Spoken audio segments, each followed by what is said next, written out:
Welcome to Aluk English classes. I have a dreams. Bihar board inter 100 English 2023 के के लिए बहुत ही ज़्यादा इम्पोर्टेंट्स है और मैं आपको लाइन बाय लाइन एक्सप्लेनेशन पढ़ाने वाला हूँ। चलिए हम लोग विदाउट टाइम वेस्ट किए अपने टॉपिक्स पे चलते हैं।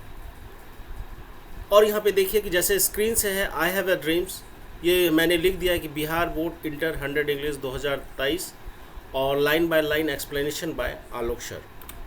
अब यहाँ पे देखिए कि ये मार्टिन लूथर किंग जूनियर साहब हैं और ये लोगों को संबोधित कर रहे हैं। अब यहाँ पे देखते हैं, देखिए ये मार्टिन लूथर किंग जूनियर्स हैं और इसकी जो जन्म हुई थी ये आपको याद रहना चाहिए कि 15 जनवरी 1929 को इसकी जन्म हुई थी और इसकी जो मृत्यु हुई थी डाइड अप्रैल 4 1968 एसेसिनेटेड का मतलब होता है एसेसिनेटेड का मतलब होता है कोई भी बड़ा लीडर्स है जिसको मारा जाता है, जिसकी हत्या की जाती है तो उसको एसेसिनेटेड कहा जाता है। तो जो किल्ड, जैसे सिंपल लोगों को मारते हैं तो किल्ड कहते हैं, लेकिन बड़े लोगों की जब हत्या की जाती है, बड़े लोग मारे जाते हैं तो उसको एसेसिनेटेड बोला जाता है। इसकी जो डाइड हुई थी 4 अप्रैल 1968 ईस्वी को इसकी मृत्यु हुई थी।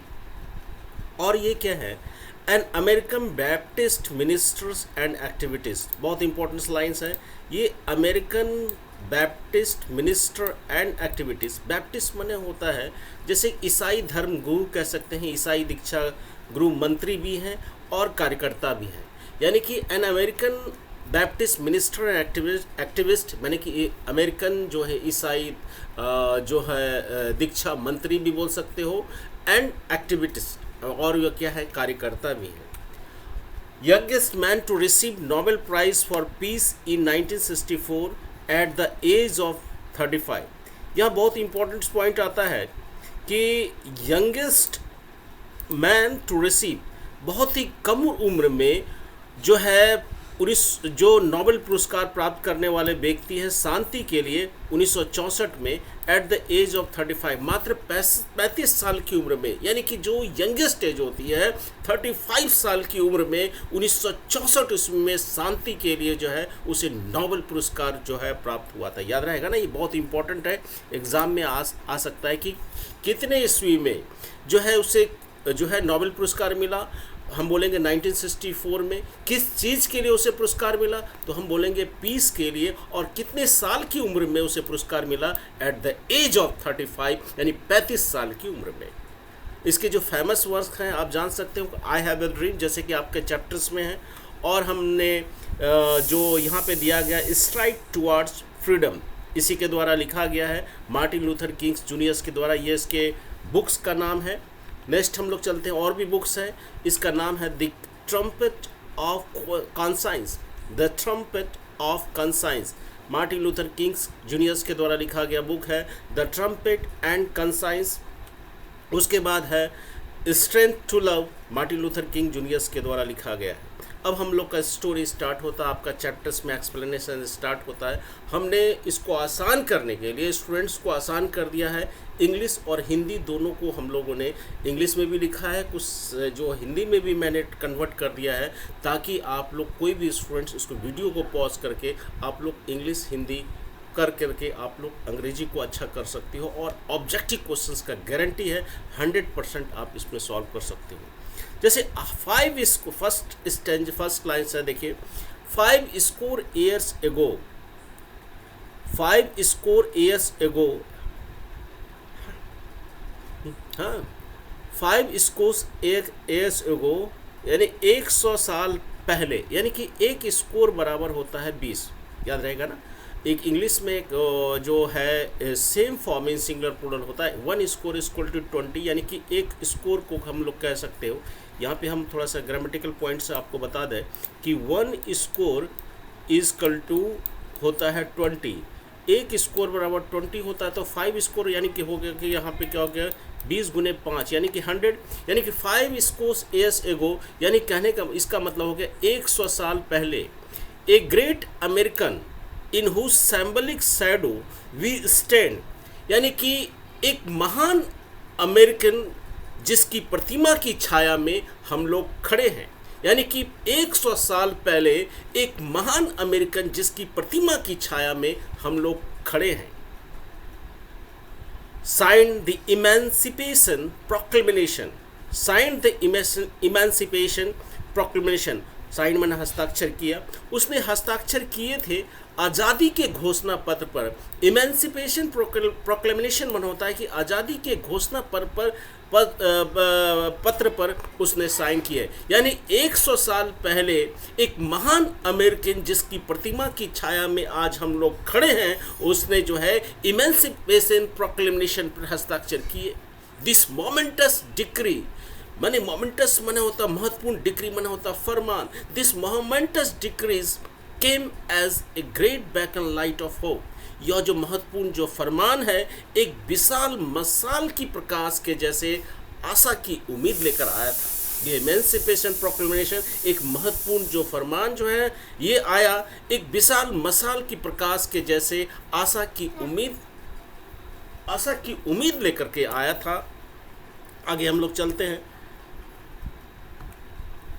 यहाँ पे देखिए 2 millions ऑफ निग्रो स्लेव्स मना होता है गुलाम, निग्रो मना होता है कि हफ्सी, 2 millions मना होता है लाखों, 2 millions ऑफ निग्रो स्लेव्स यानी लाखों हफ्सी गुलामों के लिए, जो लाखों हफ्सी गुलामों के लिए who had been scared in the flames of withering injustice, जो अन्याय की वजह से आग में तपते रहे थे। It came as a joyous daybreak to end, यह एक खूबसूरत दिन की शुरुआत बनकर आया था।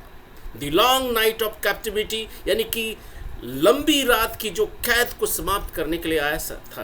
कहने का मतलब है कि 2 millions of Negro slaves who had been scared in the flames of withering injustice, जो लाखों गुलामों हफ्सों के लिए जो अन्याय की वजह से आग में झुलसते रहे थे, आग में तपते रहे थे। It came as a joyous daybreak to end, यह एक खूबसूरत दिन की शुरुआत बन के आया था। The long night of captivity, यानी कि लंबी रात, जो कैद की जो लंबी रात को समाप्त करने के लिए। तो उस समय जब ये आई हैव ए ड्रीम्स लिखा गया था कि मार्टिन लूथर किंग जूनियर्स ने जो इसका रीडिंग्स कर रहे थे, इसमें जो गोरे और काले लोगों के बीच में जो काफ़ी मतभेद था, यानी कि जो काले लोग थे उसको सही तरह से उसको गुलाम की तरह लोग रखते थे गोरे लोग, और इसमें काफ़ी ज़्यादा मतभेद था और हर चीज़ जितनी भी सुविधाएं हैं उनको वंचित रखा जाता था। इस वजह से जो एक संघर्ष जो है मार्टिन लूथर किंग्स के द्वारा किया गया था, उसमें भी स्पीच में दिए हैं आई हैव ए ड्रीम्स, वो धीरे धीरे करके आपको समझ में आ जाएगा। बट 100 years लेटर, अब सेकेंड जो स्टेंजा में आते हैं, बट 100 years लेटर। अब देखो यहाँ पे सेकंड पैराग्राफ में आता है बट 100 years लेटर, लेकिन 100 साल बाद भी we must face the tragic fact, we must face the tragic fact, जो 100 साल बाद भी हम लोगों को इस दुखद सच्चाई का सामना करना पड़ा था। हम लोगों को, यानी कहने का मतलब 100 साल बाद भी हम लोगों को इस दुखद सच्चाई का सामना करना पड़ रहा है। यहाँ पे उस सेंस में है that the Negro is still not free, इसके बावजूद भी निग्रो जो है, जो हफ्सी लोग हैं, आज भी आज़ाद नहीं है। That the Negro is still not free, उसके बावजूद भी जो है निग्रो जो हफ्सी लोग हैं आज भी आज़ाद नहीं है। The life of the Negro is still sadly crippled मन होता अपन, माने कि जो निग्रो की जो ज़िंदगी है, the life of the Negro की जो ज़िंदगी है अत्यंत दुखद है, काफ़ी क्षतिग्रस्त है। By the manacles of segregation, यहाँ पे पढ़ोगे by the manacles of segregation, sorry back चलता है और इसमें आ गया, अच्छा कोई बात नहीं।